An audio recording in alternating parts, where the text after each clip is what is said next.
It's a new year, but in Stores, Connecticut, expectations remain the same. Tonight, the reigning national champions are back in action after a 10-day layoff as UConn jumps back into conference play, welcoming in the DePaul Blue Demons. Happy New Year to all of you. I'm John Phantom. My partner is Donnie Marshall, and welcome to Stores. So UConn, before Christmas, beating St. John's, having a layoff and using that layoff to adapt without Donovan Clingan, who's still out for a couple of weeks with a foot injury. What do you see with the reigning champs? Well, listen, they've been tested their first two contests in the Big East. This is a situation where it's next man up, and let's face it, in Connecticut, home is where the wins are. They've won 22 of their last 23 in this building. Starting lineups are sponsored by Jeep. There's only one. Chico Carter Jr., the South Carolina transfer, having a strong year for DePaul in the backcourt. Donnie, how big is Alex Caravan for UConn? Well, listen, he already plays 31 minutes. It's going to be hard to squeeze any more out of that. But his last 3 games, he has not played great. He's averaging just under 10 points a game, shooting in the 20s from 3, and under 40 from the floor. He's going to have to step up. This would be a nice night for him to have a good game, just for his own mindset. Our officials, Jeff Clark, Clarence Armstrong, Nathan Farrell. UConn in the home whites, DePaul in the road blacks. The Huskies have taken the last 16 meetings between these two teams. It's a great chance early, the first 4 minutes or so before that first TV timeout, to kind of set the tempo of this game. If you're UConn, get your crowd into it. Students are back on campus. Caravan was rejected.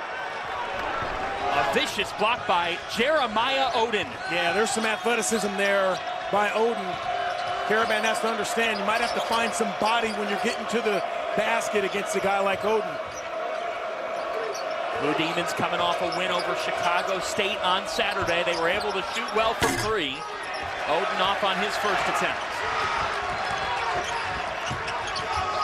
And that's probably the difference. If they can make threes, DePaul, they could be in the game. Now, there's a couple other areas that they really have to clean up. But making that 3 ball erases a lot of issues when you're on the road. Here is Stephon Castle.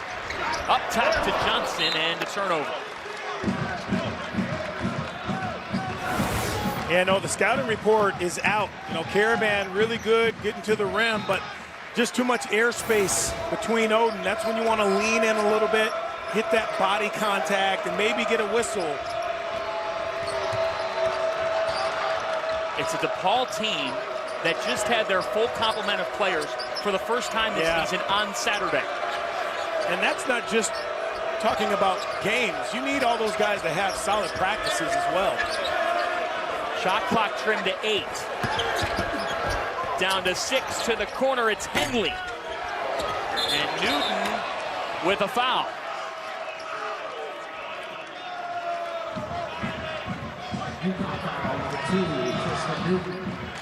Dan Hurley in year 6 at the helm, and in non-conference games in the last 2 regular seasons, Donnie Marshall, a record of 21-1. That's the best 2-year run in Connecticut basketball history. It's spectacular. It really is. And he's done a really nice job of picking his spots when he's getting into the reps, backing up a little bit. He's really found a way to trust his players, giving them so much confidence.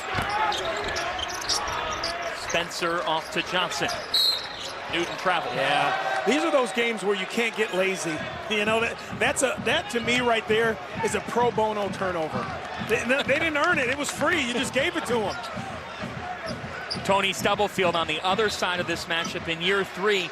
He said to his guys after the win over Chicago State, you close 2023. The ball drops, gentlemen. When we turn the page to January, let's make this a blank slate, a new year. Hey, that's what you have to do. You got to tell your guys, forget about what happened before, wins and losses. A foul on Deshaun Nelson. So a couple of turnovers. Look, they're not a great rebounding team at either end, DePaul. They have athletes. It's what Stubblefield wanted when he went into that portal in the offseason. He said, I want to get athletic, but it's the small things that make the difference.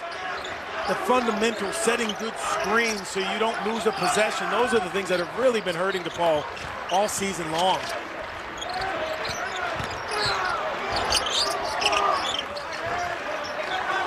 Tristan Newton. Newton attacking, and the Huskies with 3 early turnovers. I think it's interesting when you think about UConn and what they've done this season. They have only 1 single-digit assist game all season long. So moving without the ball has really been a specialty of theirs. That was a 9 against Kansas. But this has been a UConn team that they share the ball, they're unselfish, and they move very well without it. So not like them to have this many turnovers this early. Henley now driving with the right hand. I think you can gain your confidence and put some pressure on Samson Johnson if you're DePaul, and understanding when UConn goes to the bench, it gets small because Klingon is on the mend. Jaden Henley, the Minnesota transfer. Tony Stubblefield and his staff really attacked the portal in the offseason. Here's Caravan, and it is a 4th turnover by Connecticut. It's an interesting thing because UConn, they don't turn the ball over. It's not what they do. It's not who they are. That's just a great drive. Again, you attack a bigger player in his body. Samson Johnson has done a nice job. Career high in minutes, the last game 30, staying on the floor. But it's different when now they're relied upon so much without anyone to back you up the size of Klingon. You're so right. This Connecticut team ranks 4th in the country in KenPom adjusted offensive efficiency. Newton nearly got to it, with 8 on the shot clock. Here's Carter. Henley with 3. Jaden Henley, Johnson denied him. Cam Spencer. Caravan with the offensive rebound. Here's Tristan Newton. DePaul holding UConn scoreless for the opening 4 minutes. Yeah, last in defensive rebounding in the Big East is DePaul, so the fact that they're giving UConn no second opportunities gives them a chance to stay in this game. That was the priority area for this DePaul staff this morning. Rebounding, Stefan Castle to the rim. That's a long time for these fans to be standing up. They don't sit down in this building until the first bucket is scored by the home team. It's okay, we all just sat around for the last week. You're so right.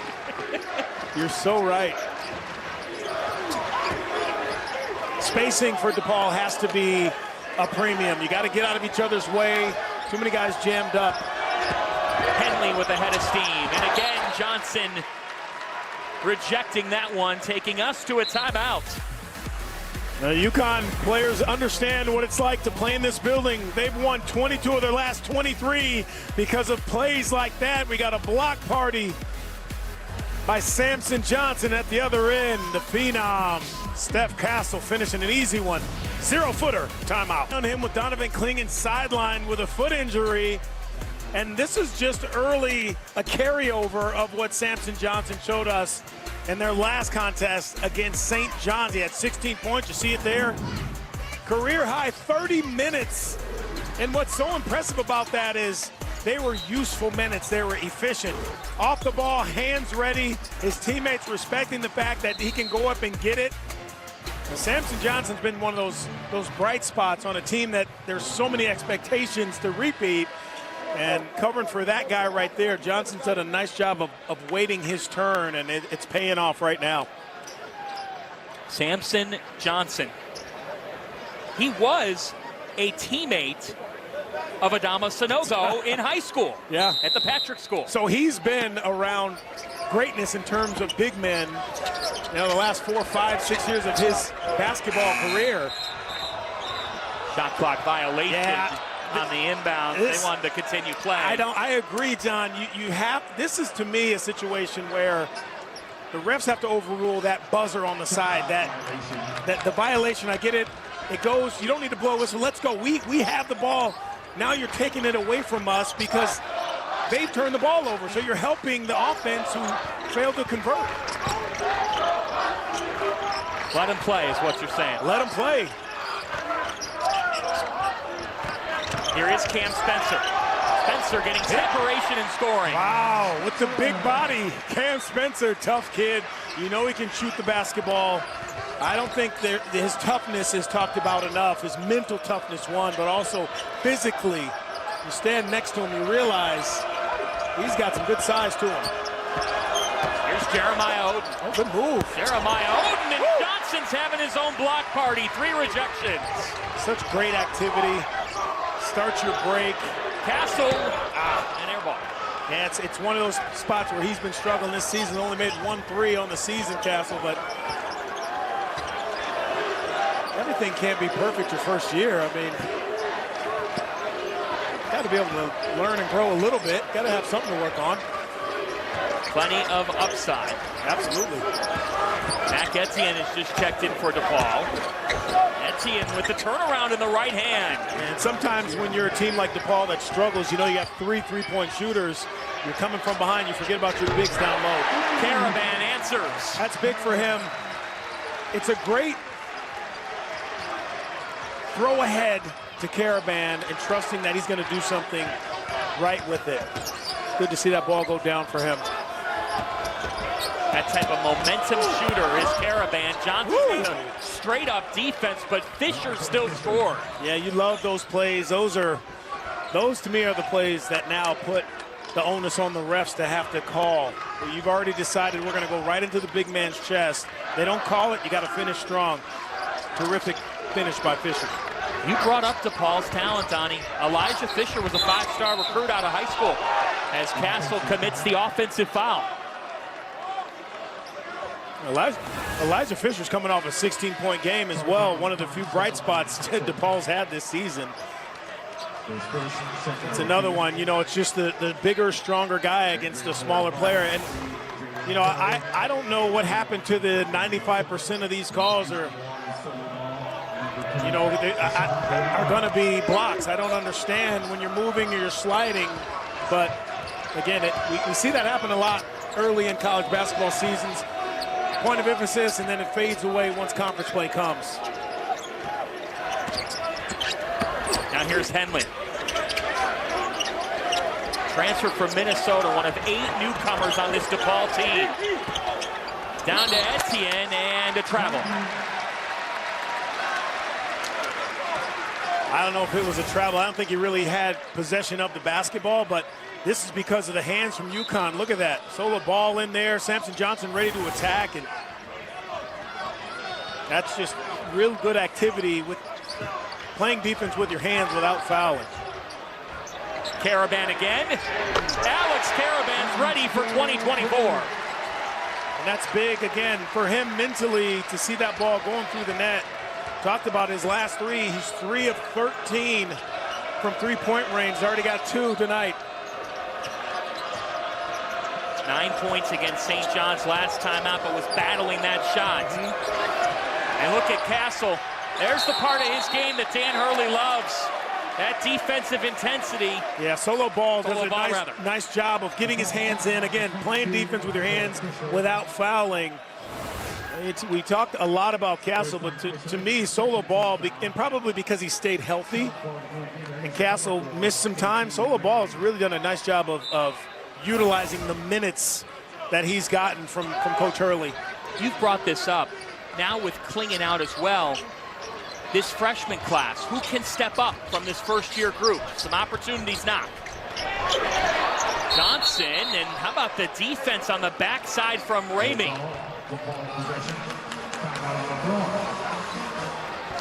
As Big East basketball, even though you're at home, teams are going to punch for you. Well, Alex Caravan has punched a couple times from downtown, and UConn got a good one, folks. Only up 4 here at Gampel. Don't go anywhere. Heading into 2024. Well, Dan Hurley got a much-deserved contract extension over the summer because he led the Huskies to their 5th national championship since 1999. Moments ago, we went inside his huddle. Really guarding well. Offensively, we just got to be a little bit more physical. Guys, they're also, we got to set pins lower. In any of our zoom actions, they're cheating high side. So the first...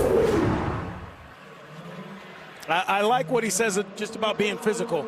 I mean, you got to play more violently when you set your screens. They have to be safe screens. You got to get your feet set, but you got to be more deliberate, I guess would be the best way to put it on offense. Maybe some offense like this. Did you ever do this back in the day? I thought they had your picture up somewhere. That's why they were cheering so loud. It was bang, bang. Look at that. He wins a 40-inch TV. That's got to be worth at least, what, $100, that 40-inch TV? They're cheap now, John. Great job. Was he technically behind half court? Oh, come on. This is when now the insurance guys come in and say, was he technically behind half court, the line, or was he a little over? I mean, they'll go in the monitor to review that. Let's go take a look. Yep. Well, after further review, our crew says he was behind the line, That's what I'm getting in my ear. They're telling me he was behind the line. Okay, TV is his. Don't rain on his parade. 40-inch.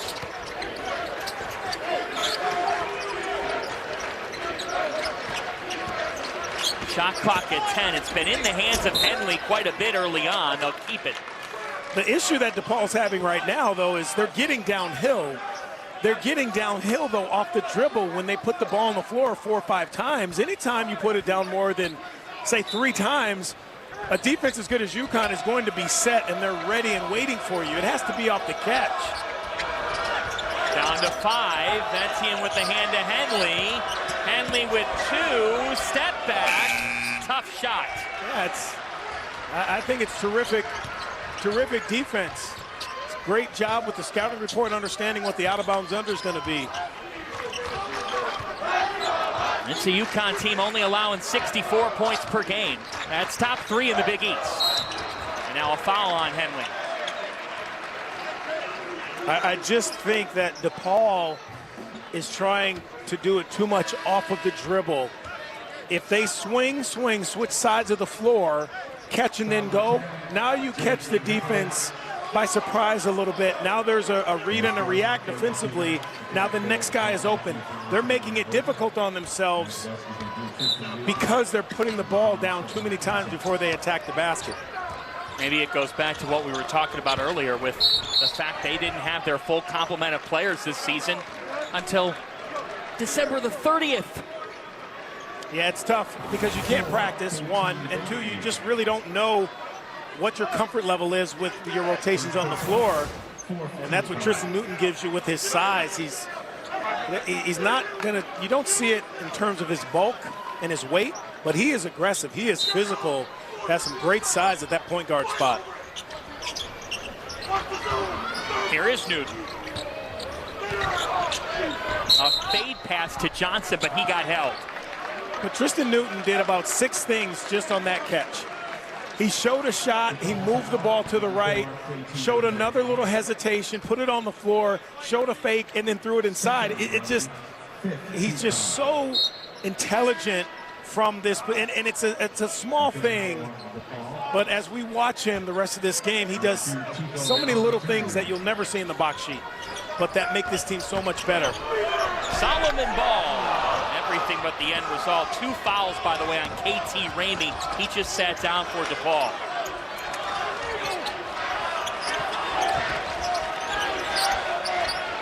Blue Demons have not scored in 3 minutes.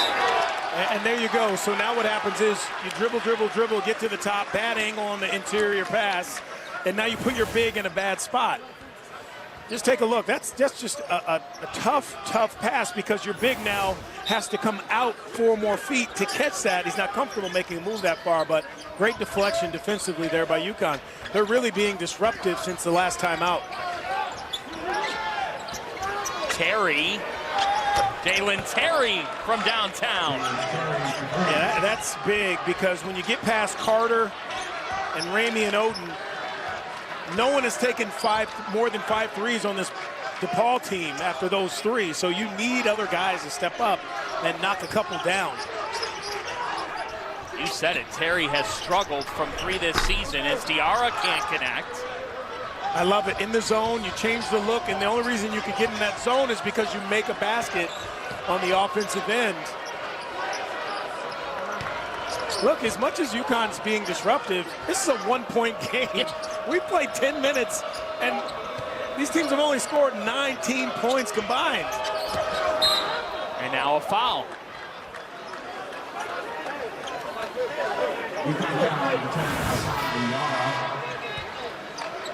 Ball swings. Look at that, one dribble, step back. That's what we're talking about there, John. You make the move on the swing pass. Now you get the defense off kilter a little bit, and now you can knock down a three. He was 1 for 9 on the season from 3 before that one.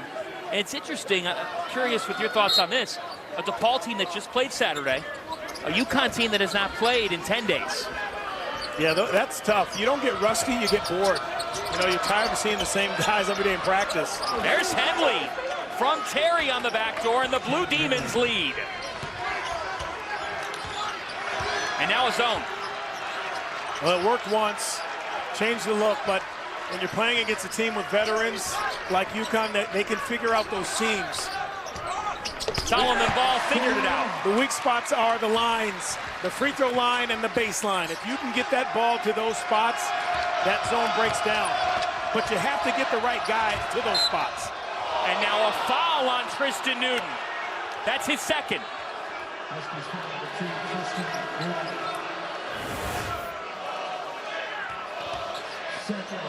Yeah, nice job getting behind again. Getting to the baseline, sneak along the baseline, you get a bucket, and then the foul line on the other end for UConn in that zone. You got to get the right guys in those spots.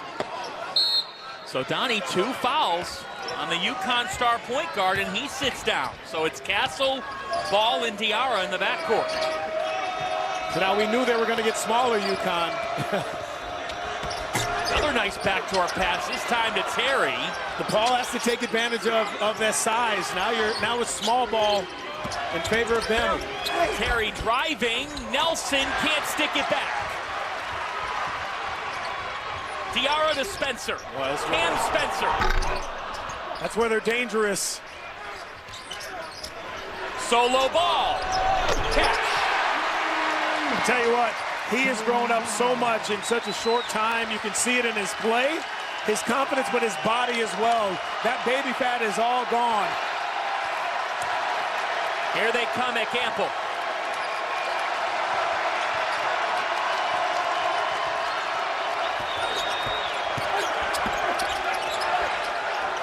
Oden off to Nelson. Spencer got a piece of it. It's a lot of dribbling, but also, again, UConn very handsy in this first half and getting away with it. Deflections, extending plays.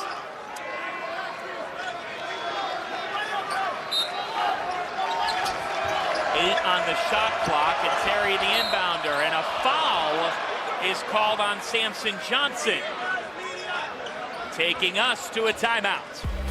Connecticut domination. Yeah, DePaul is just one of those programs that's really trying to. They've been fighting an uphill battle.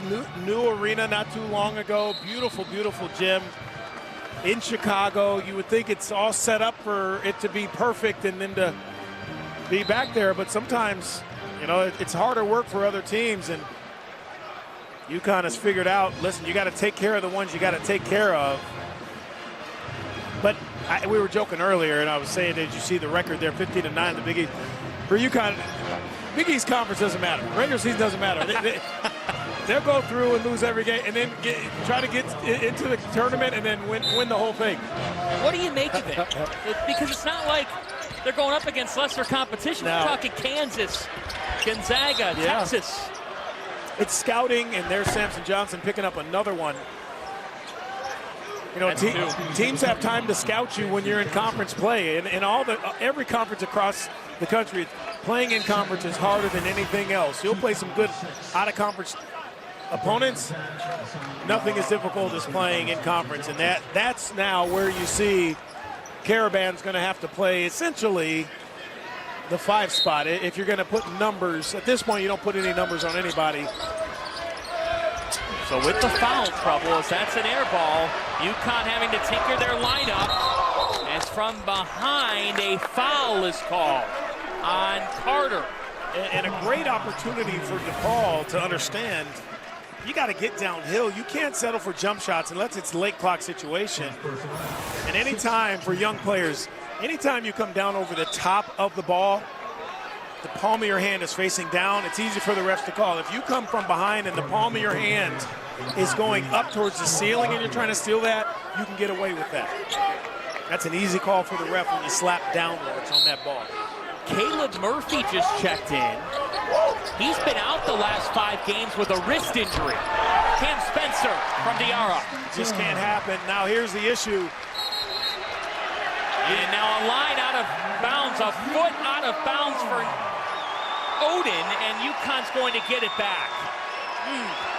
Missing shots, turning the ball over. You know, those are things at times that really kill teams. And that right there, the lack of communication. When you're a big and you have to chase really a shooting guard in Alex Caravan, even though he's 6'8", it pulls the bigs away from the basket, leaves that interior open. The types of little things. As you talk about winning in this league, what it takes. Caravan, boom!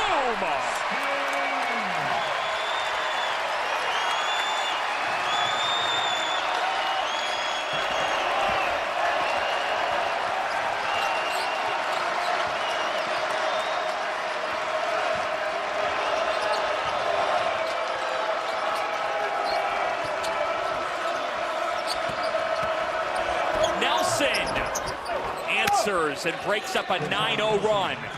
Yeah, a great opportunity for DePaul and Nelson in particular to try to get downhill, test the feet of Caravan, Castle, but UConn is comfortable playing big and they're comfortable playing small. That's just what championship teams do.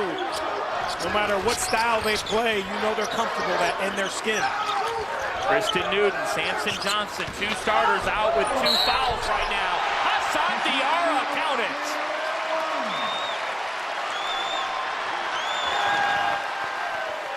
Well, we talked about in the open, Alex Caravan being an important part.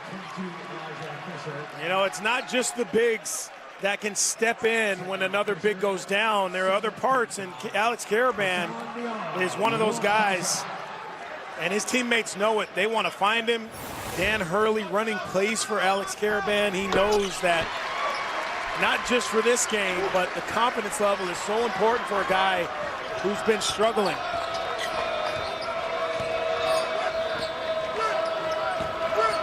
Caleb Murphy with the basketball now, has not played since early December. That one, Castle got a piece of it. Settling for jump shots. And Castle, the freshman star, blossoming in stores.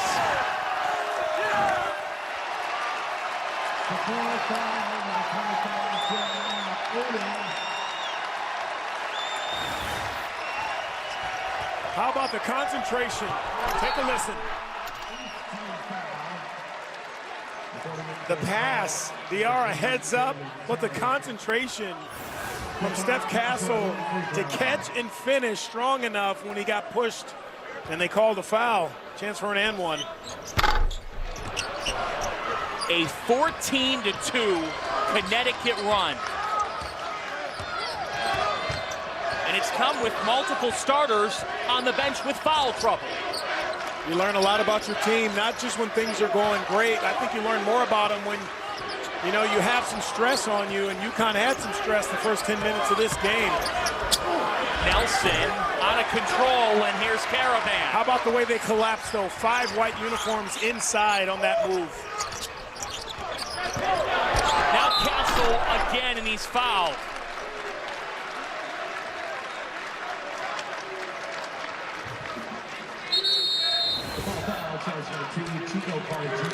Really nice job. So strong. You can see him elevating, getting ready to finish that with power. Defensively, I know we talk about knocking down threes and dunks, but defensively, UConn has done a really nice job. It's led to plays like this. You get a stop, now you can get your guys out into their lanes and run the floor a little bit. I call this mindless basketball. You don't have to call plays. You're not looking over at the coach to see what you're running next. Use your natural ability to get out and run the floor. Sometimes that's easier for freshmen, right? Yeah, the less they have to think, the better at times, especially when you have guys as special as Ball and Castle and Jalen Stewart now getting ready to check into the game as well. Wonderful freshman class Dan Hurley has. Yesterday, Hurley was asked by the press, okay, what is this team's New Year's resolutions? Here's what he said. And you really think the top one is the biggest one, leadership? How so? Well, last year, that to me is what won it all for UConn. Yes, you had some talent, but you expect talent is going to win games for you. But the leadership that those guys showed, Andre Jackson Jr. and Adama Sanogo, Jordan Hawkins, that's the one thing. You add some athleticism to this year's team, some wonderful freshmen.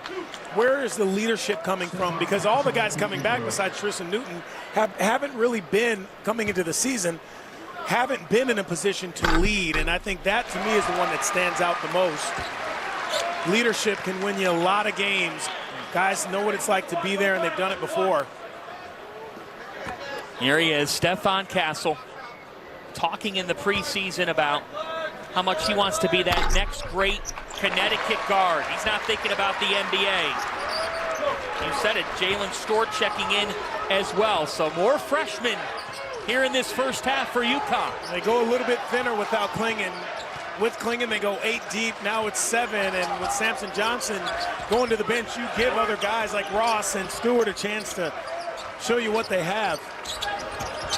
Shot clock is down to 8. It's at 6. Elijah Fisher gets some help from the rim. And they may be getting buckets at times, DePaul, but they're working hard for him. A lot of dribbling that basketball, a lot of hoping for fouls if you don't get the ball to fall.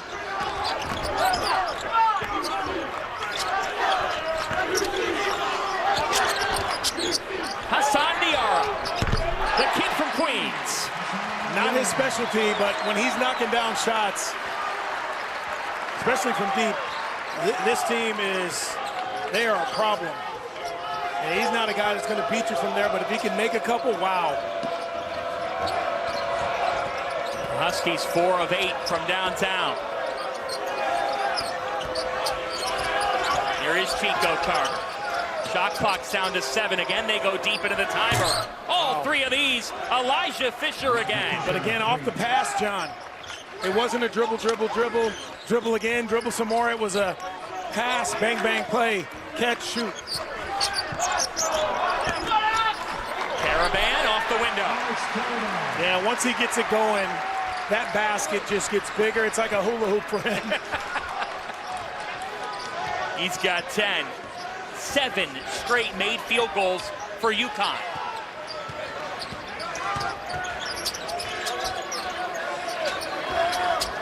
Like to see DePaul get this ball going downhill.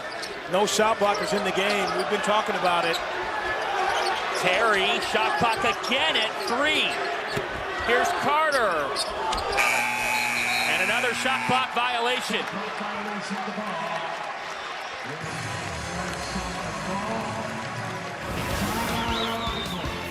Well, you needed someone to break the seal, and that three-point line will do it every time. Diarra downtown, feeling it. And then the other way, DePaul, they're hanging in there. UConn's trying to roll on them. Look, the last 3 games, Alex Caravan has been absent without permission. I didn't see a slip from his parents, no doctor's note. Sometimes it happens in the course of a season, but he has stepped up today in a time where his team needs him most. And yeah, people might say, well, they're playing DePaul, and DePaul's only got 3 wins.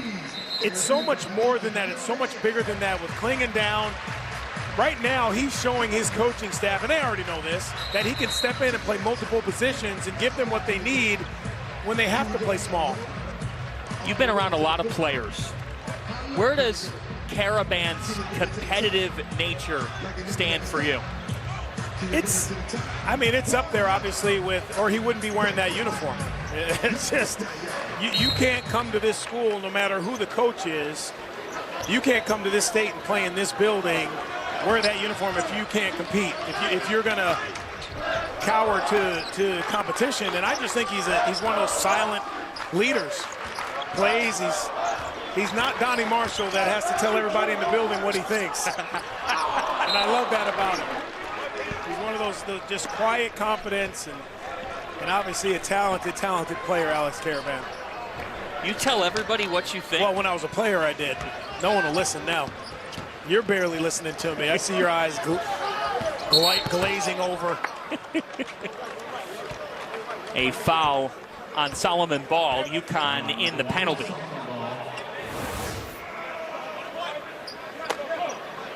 Yeah, too much hands right there. And he'll learn. You have the power and the speed. You can give maybe a step. And if that shot goes up, you've done your job. You can test it late. 1-and-1 here for Elijah Fisher. Oh. And that one. So I think somebody opened the door. Breeze came in and blew that ball short. And he faces of Donovan Clingan telling the story. Close the door. This was an 11-10 DePaul lead, and since then, 21-7 Huskies. And now another foul. That's on Stewart, so they'll be back to the line. Here's the hard part for a freshman, too. You saw Castle went in with the foul, and here the aggressive foul by Stewart. Your coaches are telling you, get in there, play hard, stay up in him, be aggressive. And that, it's hard sometimes to sift through exactly what they mean, to decipher when to do that and when not to. I think, you know, as a player and being close with a lot of coaches like you and I are, I think it's better to tell a guy to be aggressive and then you can pull him back than to have to force a guy to play hard. Those aggressive fouls I don't have a problem with. Fisher redeems himself back at the line. He's a really talented player at the free throw line, Donnie, and he was with the Canadian national team the past 2 summers, helped Canada to a bronze medal finish at the FIBA Under-19 World Cup, won MVP at another tournament. Fisher has been a breath of fresh air, says Tony Stubblefield. You always want those guys who understand what it takes to win. We all want winners, but you got to figure out how to win first. He's one of those guys. Spencer all the way. Really nice offense. I mean, when we talk about the athleticism of UConn and what they do when they have to play without some of their bigger players, but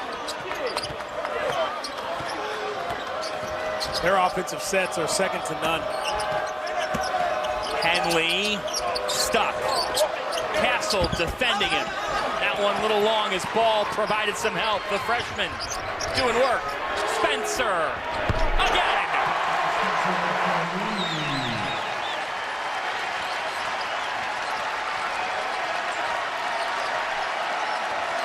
And you never want to put too much on one player. But this team is a different team when Cam Spencer's making shots. They just are. In 2 losses, he's shooting 16% and 21% from the field, Cam Spencer. Now, it's not all on him, but when he's making shots, this team's hard to beat. How about Diarra? Little short. Too much standing around and watching, I think, by DePaul, almost kind of conceding a little bit. They're not running guys off the line. You still, you know, that clock can't tick fast enough for Coach Stubblefield to get his guys in the locker room and try to regroup here. Over dribbling, just too much. And Terry is off, and here they come again. A 26-8 run. Cam Spencer is short. And it goes back to DePaul. Yeah, Cam Spencer, he's just so well balanced on the season. Coming in today's game, 130 field goal attempts, 83 of those are threes. That's balance. You know, it's not, you're not just getting all threes from Cam Spencer. You're not just getting layups. He can make his free throws almost 90%. I still think he's one of the most special. I'd say top 1 or 2 after maybe Hunter Dickinson and Cam Spencer in terms of the portal and what they brought to their teams this season. You said it. In those 2 losses, just 5 points in one, 6 points in the other. When he's been quiet, they've been a different team. When he's loud, they have flourished, and he's got it again. And he does that too. He stays in, he rebounds. One of the toughest guys you'll ever meet too. Really hard on himself, but you like that. Alex Caravan with a dozen in the first half. Man, probably should have got a foul call as well. I thought he did a nice job taking that contact and playing through it.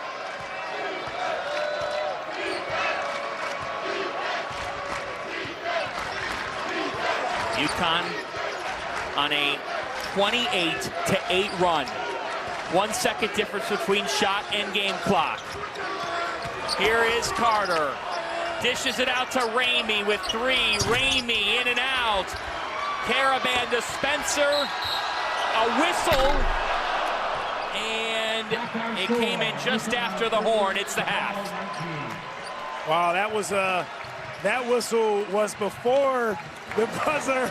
I thought Cam Spencer thought that was a foul call, which I would agree with him. A dominant close to the half by UConn, 28-8. The 4th-ranked UConn Huskies showed why they're a top 5 team as the first half went on, closing it on a 28-8 run, and UConn in control in their first game of 2024, a 19-point lead over DePaul. Welcome back courtside, everybody, to Gampel Pavillion. I'm John Fanta. He is Donnie Marshall. Your overall impressions of the opening 20 minutes? Good teams can win in so many ways, and that's what UConn did in that first half. They showed that if their bigs get in trouble, well, they're one big and Johnson gets in trouble, we're going to adjust. Their point guard goes to the bench with foul trouble, they adjust. That's what great teams do. Let's check out tonight's stat comparison, sponsored by Jeep. There's only one. Look, I know one locker room saying our offense was really bad, we can be better. And I know the other locker room was saying their offense was bad because our defense was good. So you know what's happening there, but if you're DePaul, you got to understand you're not going to beat any team, but especially a team like UConn with only 2 assists. That ball has to move, it has to switch sides of the floor. And not only that, the one thing, John, that DePaul needs to focus on for the second half, you have to play hard. Nothing comes unless you start by playing hard. This is interesting because you talk about the ways that UConn can achieve success. The leading scorers entering this game tonight, neither one has notched a bucket. And that hurts. And again, that's if you're Coach Stubblefield, you're telling your guys, look, we got to find a way to get Chico involved for us. On the other side, this is a UConn team that Dan Hurley is learning, hey, I don't want to play without Tristan Newton, but if we have to go a little stint without him, just a couple of spurts, we have guys who can step in and keep us in games, and not only that, can get us leads. So Newton and Samson Johnson back on the floor to start the second half. They checked out somewhat early in the first with 2 fouls. Newton finding Johnson, and Samson Johnson scores. I've seen this a lot this season with the really, really good teams. They don't allow their guys who have sat out, who only played 10 minutes in the first half, to warm themselves back up. They go right to them. The play immediately is for Newton to Johnson. That's exactly what the great teams do. That's an awesome call by Coach Hurley. Here is Deshaun Nelson. Tony Stubblefield said he has to be our most important player in this game. I don't know why there can't be a steady diet of that. You take some time, you keep your spacing, and now not only that, you challenge Samson Johnson to stay out of foul trouble. You just have to have confidence in your big inside to give him a chance to get a touch and do something good with it. Sometimes simple works. Most of the time, John, you know that. I mean, this is, look, and the refs are allowing them to just play basketball. No tic-tac fouls. There were some physical, aggressive plays in the first half. Look out! A reading from the book of Samson.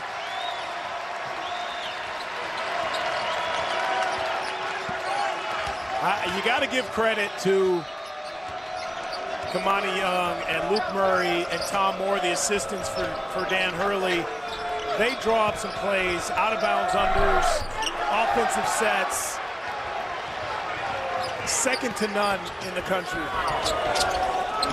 Newton a bit out of control. DePaul with numbers. Carter behind the back. Deshaun Nelson gets in on the 5. And I don't think Coach Hurley liked that play from Tristan Newton. Tristan Newton was looking for a foul. I just think it was a little bit out of control, and now you see DePaul back in that zone off of a made bucket. Got to stay active, though, in the zone. Cam Spencer beats the zone. And what happens is when the ball gets to the foul line, all the eyes go to Tristan Newton, and you fall asleep on the three-point shooter. How in a zone do you avoid being reactive and being proactive? I almost have to match up at times when you're on that weak side. You'll see teams run a lot of matchup zones out of that 2-3. Check the closest guy to you. Fisher off. Spencer to Newton. Newton! Poetry in motion! It's Castle with the jam! What made that play so special is that most players, not even young players, would try to grab the rim, pull that down, and miss the dunk. Steph Castle just says, you know what, 2 points is 2 points. Throws it down, doesn't have to hang on the rim. Awesome play.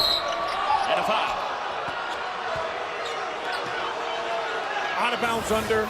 Look, there are a lot of great teams that run this really well, but when you have the size and the length to be able to take advantage of that, have the right guy making that pass, that's just special. And then there in transition, Tristan Newton might not have even taken 2 steps before he passed that in transition to Castle.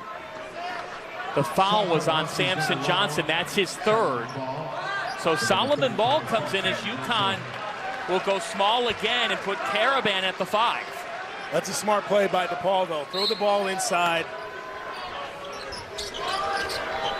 Put Johnson in a little bit of a pickle with those fouls. But now understanding, no shot blocker. You got to get in the paint. Well, Caravan said I can still reject it, but there's Nelson with the cleanup. And that's 1 block, but who's going to follow that back up when you're going small if you're UConn? Ball.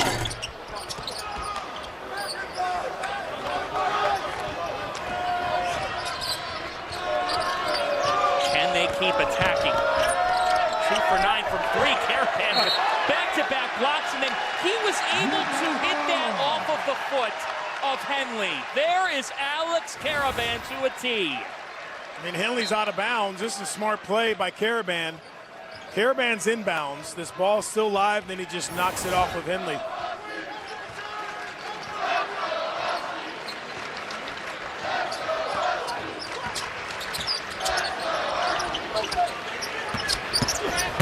Castle all the way. Stephon Castle. Just so strong.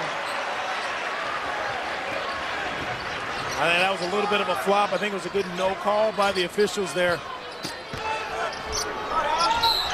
Caravan is called for the foul.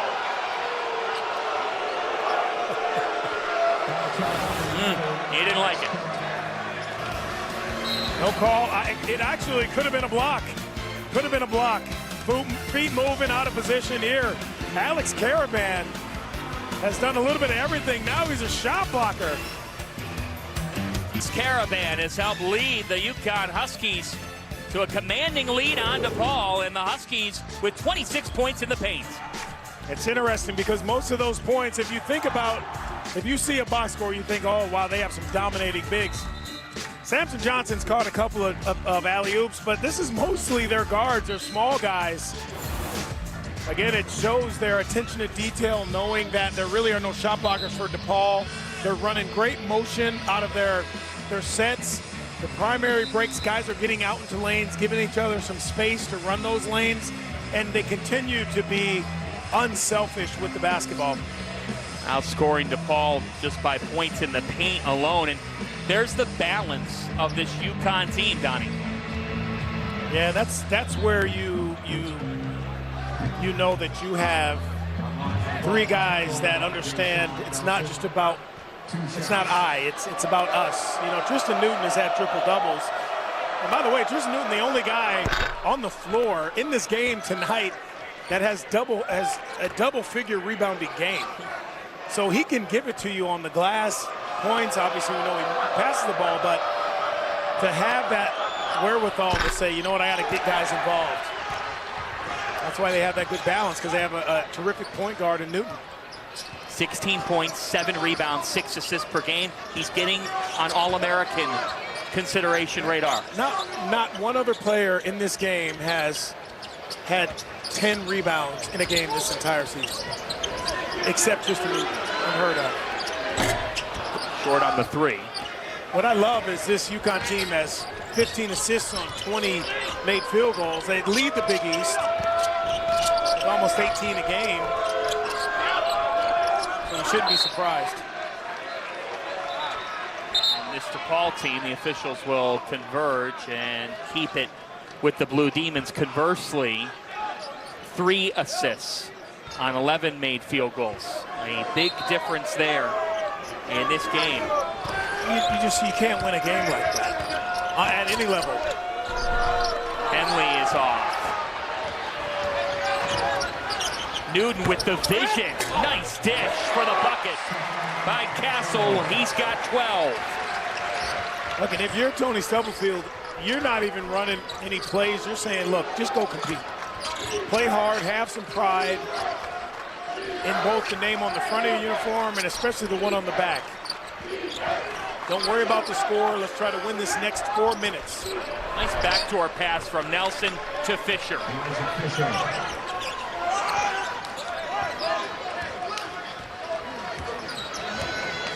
Nelson and Fisher have combined for 19 of the team's 28.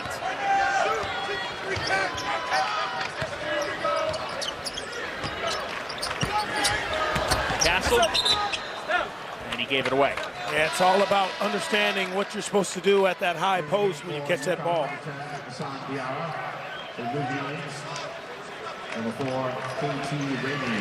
You look at Newton, sometimes when the scoring's not happening for certain players, they could go quiet, but his presence remains. Those 6 assists this evening.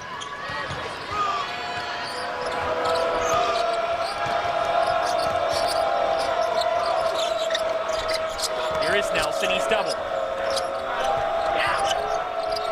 Carter back to Nelson. Nelson gives it off again. On the putback, it's good for Jeremiah Oden. Well, if you want to try to chip away at this game, if you're DePaul, it has to be more touches in the paint to number 21, because right now, Nelson's the only guy who's really affecting this game with either his passing or his ability to score in the post in the second half. Again, they cut. And on the back door, Elijah Fisher. He's got 12.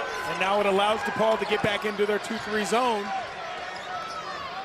which at times, if you're an offensive juggernaut like UConn has shown this season, it gets boring playing against the zone. Solo ball connects. Yeah, that's a great answer there. Quick timeout called by Dan Hurley. Yeah, and what you don't want to do is become a jump shooting team when you see a zone, but you don't want to keep your guys from shooting it. This is a great job finding that baseline. And on the other end, again, solo ball. Boy, what a special player. Florida didn't in 06 and 07. There's the banner. We were here for banner night, a special evening in stores. They've become accustomed to it, and Mike DeCourcy in his latest bracket forecast, which you can check out on CBB on Fox, Instagram, X, as well as Facebook. He's got UConn on the 1 seed line. I like that. I mean, obviously everything they've shown and some of those New Year's resolutions that we saw for Danny are going to mean a lot when it comes to actually solidifying a number 1 seed. Health. Your leadership, you can see it growing every game with UConn, but I think your health is the one thing that really stands out, especially with Donovan Clingan. Now this is the second time he's had an issue with that foot this season. And with bigs, you just never want to rush them back because you know how special Clingan is and how important he is to making a run. Here is Nelson with Samson Johnson back in with those 3 fouls, and Johnson with straight up defense. That Arizona loss to Stanford on New Year's Eve propelled the Huskies up to the 1 line. And I'm sure that'll move up and down all season long. Spencer is fouled. What tickles me is UConn is only talked about as being a blue blood when they win championships. But when you talk about Duke and Kentucky and Kansas, even when they lose, you call them a blue blood. I just think that's an interesting thing to ponder. Why are the Huskies only considered a blue blood when they win championships? Why is that? Hey, you don't have to answer it right now. It's something we could talk about on your podcast. I was going to say, are you getting into column writing in 2024? I think it's interesting, and obviously being a former Husky, I take a little, little offense to that. I can hear it in your voice. An airing of grievances. A little bit. Speaking of Mr. DeCourcy's bracket forecast, one of his first 8 teams out currently, but there's plenty of season left. Butler in action next on FS1 against St. John. Yeah, I'm telling you, Thad Matta, he told us he's got Butler players, and he's got some terrific players. Not only that, they're playing together in the right way in his system. Awesome to see. Butler is a really, really good team, folks. Spencer with a deflection, and Ramey came down with it. KT Ramey scoreless tonight after he had 15 the last game with 3 on the shot clock. Nelson cannot connect.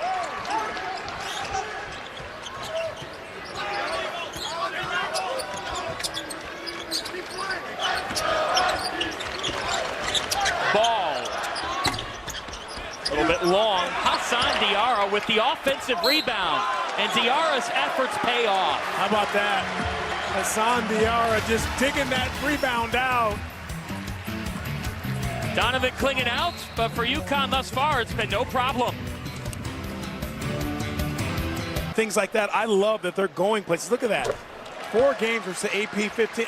That is just unheard of this time of year to be able to do that. But in my opinion, that is a championship schedule.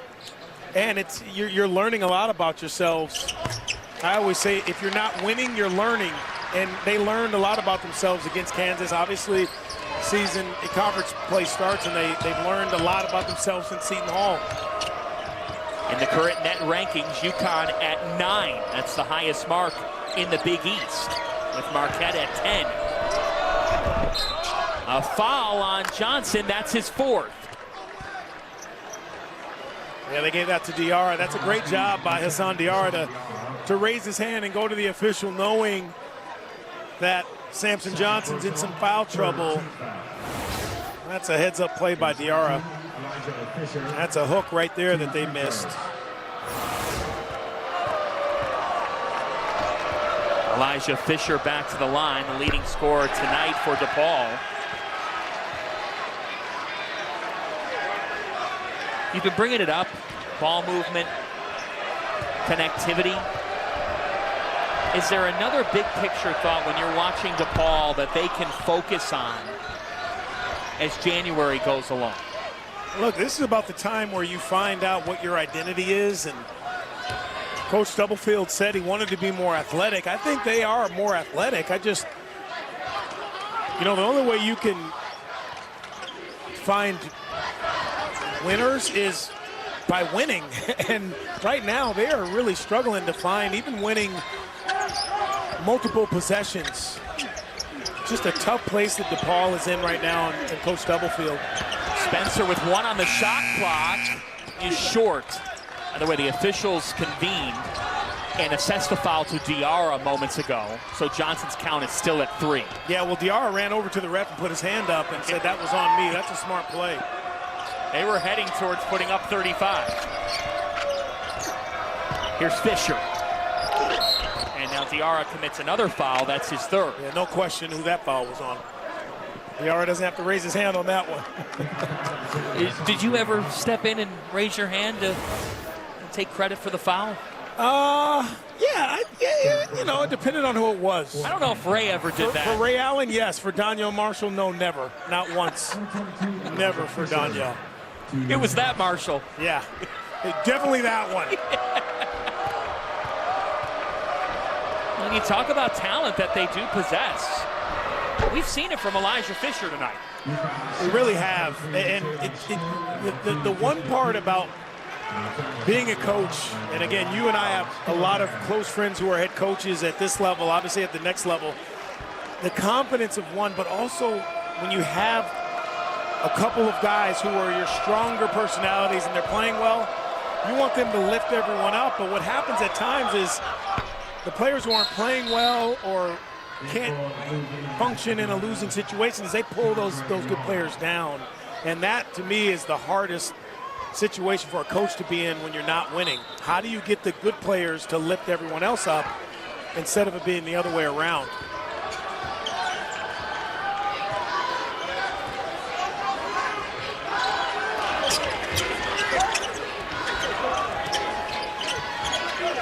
Here is Tristan New, scoreless tonight, but 6 assists. And he delivered it off. Do that to you, I think. Towards us.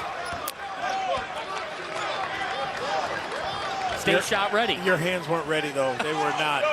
I got to admit, they were. I'm down on you now. Your hands weren't ready. Oh, boy. It wasn't that close to us, though. Yeah, that's right. It wasn't that close. Exactly. Definitely passed to someone else. John Fanta. Good hands, Donnie Marshall, with you from Stores. UConn in control after a 10-day layoff following their win over St. John's. Young off on the 3, and here comes Solomon Ball. Lost control of it. Young up ahead, connects. That's all you want. You're telling your guys, don't worry about the score. And again, as a coach, you can find out a lot about your guys when they're not winning, when they're down big in games. And I'm sure Coach Stubblefield is paying close attention to how his guys are responding to being down big. Jalen Stewart just checked back in for Connecticut. Shot clock is down to 6. Here's Spencer with 4. Spencer with 3. Gives it off to Jalen Stewart, and that is a shot clock violation. And that stinks. I've been in those positions where you get in the game, you haven't played a lot, and now a guy who plays 30 minutes a game throws you the ball with 1 second on the shot clock. That's a tough, and then now Stewart comes back out. It's really no fault of his own. What just a discouraging position to be in. And I've been in that position that Jalen Stewart was in right there. It sucks. Honest. Oh, man. It feels like you're on an audition stage, right? Yeah. Hey, like, come on, guys, help me out here. Johnson with another rejection. Spencer in transition. Hits it home. And then Cam Spencer knocks one down the very next play down the floor. Samson Johnson with 4 blocks tonight. Etienne just shoved his way, and that is an offensive foul. Spencer took the charge. Really can't say enough about Cam Spencer. Man, he's knows where his feet are, pulls that right toe back, Donovan Klingon loving it, and then takes the charge. That is square to the chest. Such a smart player. I know he's like 37 years old. I joked with him this summer. We played some golf, and I'm like, man, you might be as old as me. But into Johnson, and Sampson slams it home. And this is where your personal pride kicks in if you're DePaul. You know, you really got to understand that you're out there playing for your team, yes, but out of respect to the game and pride in yourself, you got to try to play some defense and compete here in the last 8 minutes, no matter what the score is. Counted in the foul for Chico Carter. That's his first bucket of the game. Chico Carter, really nice job there. Transfer from South Carolina, just another veteran. You know, you don't like when you know things are going poorly for you when your older guys have been struggling. And, Chico Carter, his last 3 games, he's at 11 points, shooting 33 from 3. And he's been a lot of places. Murray State a couple years, South Carolina a couple years. Those are the guys, if you're Tony Stubblefield, you rely on. Mentor tonight haven't scored double figures in his last 6 games, which is 3 points tonight, 1 for 8. Here's Castle. He is dazzled at times tonight. Johnson with the feed from Castle, his 5th assist. You know what I love about Samson Johnson? He's got an old school big man game. It's not a power back to the basket. It's long, athletic, active. Corner 3 a little short. Here they come again. Castle off to Caravan. Castle has 6 assists. Their unselfishness is not talked about enough, UConn. When you have that much talent on one team and they continue to thrive in passing the ball and sharing the wealth, it's awesome. Top 20 nationally in assists. Tops in the Big East. Etienne gets it to go.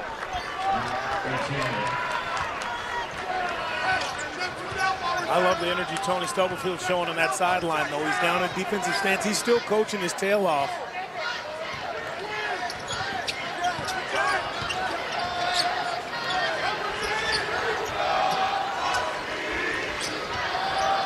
Spencer off a screen.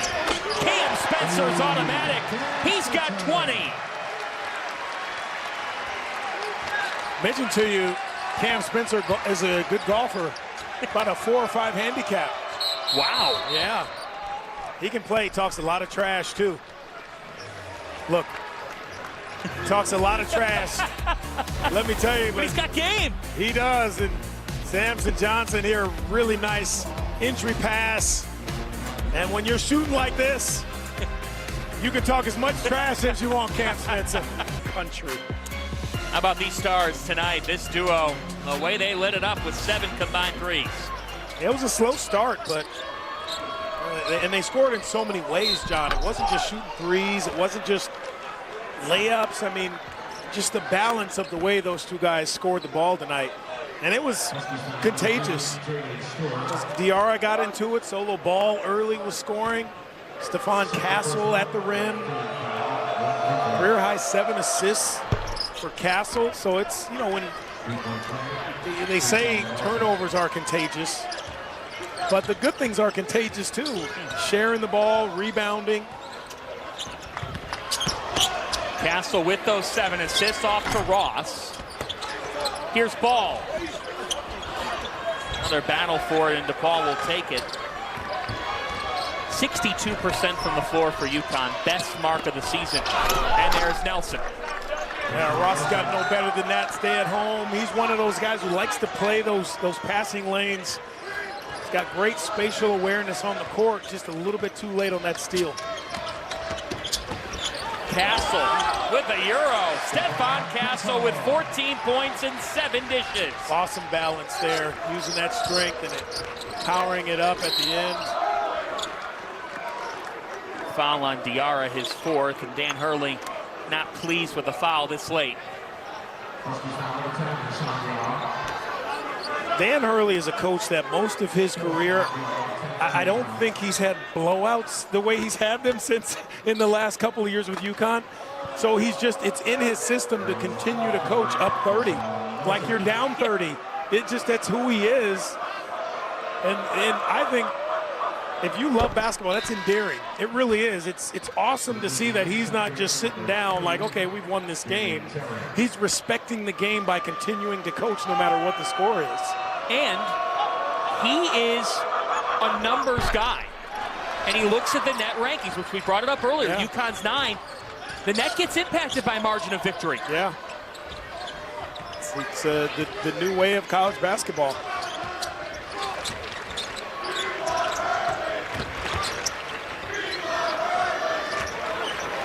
Hassan Diarra, a big night for Diarra. A season high 14 points.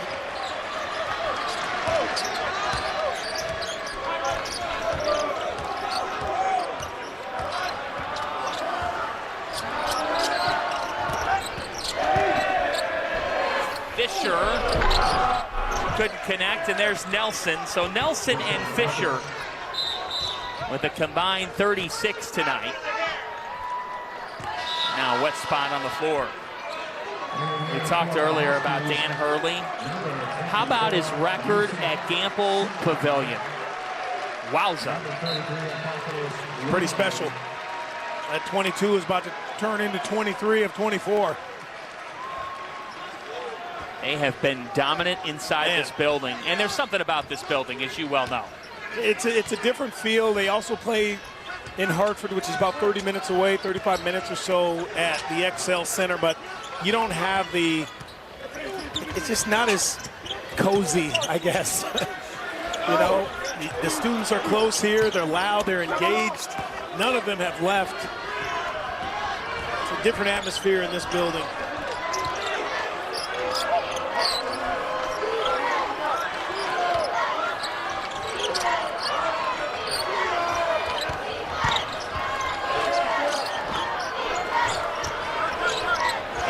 Shot clock. Here's Ramey. He had a big game against Chicago State.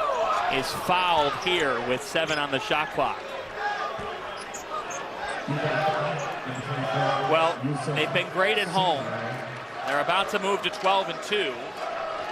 But now, road life in the Big East is about to kick in. How about that Friday night game, FS1 at Butler?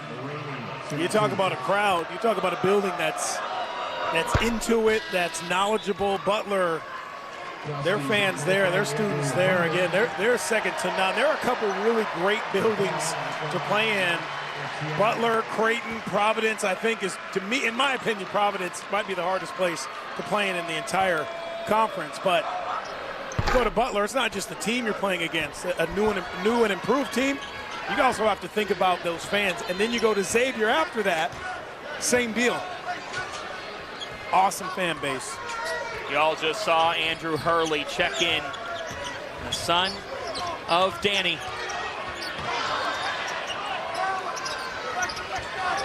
Two Hurley boys.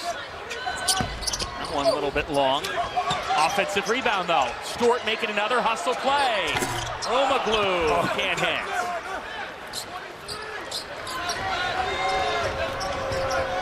On the other end, Romaglu with the rebound.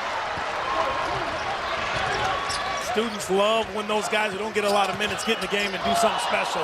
Singare with the catch, and he's fouled.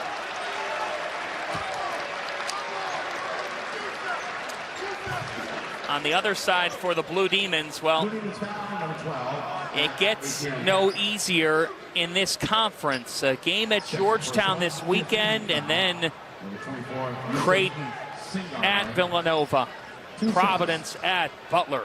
If I'm Tony Stubblefield, though, I'm telling my guys every game is an opportunity for us to surprise some people and maybe even surprise ourselves.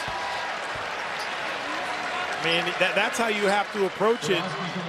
That's what's great about conference play is every single night you can pop some teams. You can sneak up on some teams, and this season is not over for DePaul. Yusuf Singare from Mali. Hitting both. Making the most of his opportunity late. Look, that's tough. You sit on the bench almost 2 hours and then get in and have to knock down a couple of free throws, and he makes them both. Look at this, showing a little 2-3 zone. Working on things late. And with these guys getting some time, who's going to make the most of the chance? As UConn will dribble it out, and we talk about their balanced offense. This is the 4th time they've held an opponent under 60 points this season. Pretty special. They can score the ball. We know that. We've documented it. We've illustrated it, but the defense still continues to be where UConn is head and shoulders above most. Connecticut begins 2024 with a dominant performance. Really impressive. It's just what the doctor ordered at home. Season's not going to get any easier for anyone in the Big East. Cam Spencer with 20, Alex Caravan with 17, 4 in double figures, and after that Big East opener loss to Seton Hall, UConn has answered with back-to-back conference wins. The final score, UConn 85, DePaul 56. Now let's go to Mike Hill and Casey Jacobson in Los Angeles.